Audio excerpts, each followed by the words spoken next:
MIDC भूसंपादनावरून पोंभुर्ण्यात खळबळ। 24 शेतकऱ्यांवर अन्यायाचा आरोप असल्याचा पत्रकार परिषदेतून पुढे आले आहे।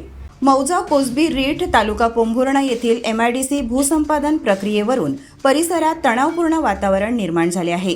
देवाडा खुर्द येथील 24 प्रकल्पग्रस्त शेतकऱ्यांनी प्रशासनावर अन्याय आणि दडपशाहीचे गंभीर आरोप करत संताप व्यक्त केलाय।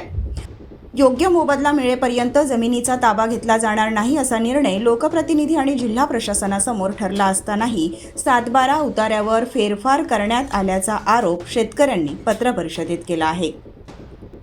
प्रकल्पग्रस्त शेतकऱ्यांच्या मते MIDCसाठी संपादित करण्यात आलेल्या जमिनींच्या मोबदल्याबाबत समाधानकारक निर्णय अद्याप झालेला नाही। बाजारभावाच्या तुलनेत मोबदला अपुरा असल्याने शेतकरी नाराज असून अनेक वेळा मागण्या आणि निवेदने सादर करूनही त्याकडे अपेक्षित गांभीर्याने पाहिले गेले नाही अशी तक्रार करण्यात आली आहे। 7/12 रेकॉर्डमध्ये फेरफार करून बळजबरीने भूसंपादन प्रक्रिया राबवण्याचा प्रयत्न होत असल्याचाही आरोप शेतकऱ्यांनी केला आहे। या पार्श्वभूमीवर 24 प्रकल्पग्रस्त शेतकऱ्यांनी पत्रकार परिषदेचे आयोजन केले। त्यामधून आपली बाजू मांडत प्रशासनाच्या कार्यपद्धतीवर प्रश्नचिन्ह उपस्थित करत न्याय्य मोबदला आणि पारदर्शक प्रक्रिया यांची मागणी शेतकरी प्रतिनिधींनी स्पष्ट केली आहे। दरम्यान प्रशासनाकडून अधिकृत प्रतिक्रिया अद्याप मिळालेली नसून या प्रकरणाला पुढे कोणते वळण मिळते याकडे परिसराचे लक्ष लागले आहे। आम्ही सर्व शेतकऱ्यांनी आज दिनांक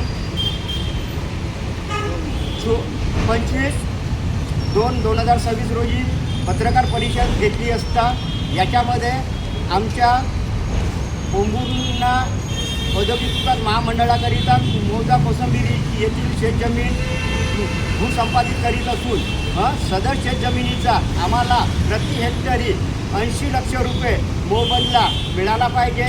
अन्यथा तो मोबदला न मिळता आम्हाला आमची शेतजमीन भूसंपादित करण्याचा शासन स्तरावरून कारवाई जर किंवा मौजा कोसंबी रीठ येथील सर्वे नंबर 92/1 या सर्वे नंबरची शेतजमीन याचा मूल्यांकन 21,89,838 रुपये याच्या 5 पट मोबदला देण्यात यावा, तरच आम्ही सर्व शेतकऱ्यांनी सदर शेतजमीन मौजा कोसंबी रीठ येथील भूसंपादित करण्यास आम्ही संमती देणार।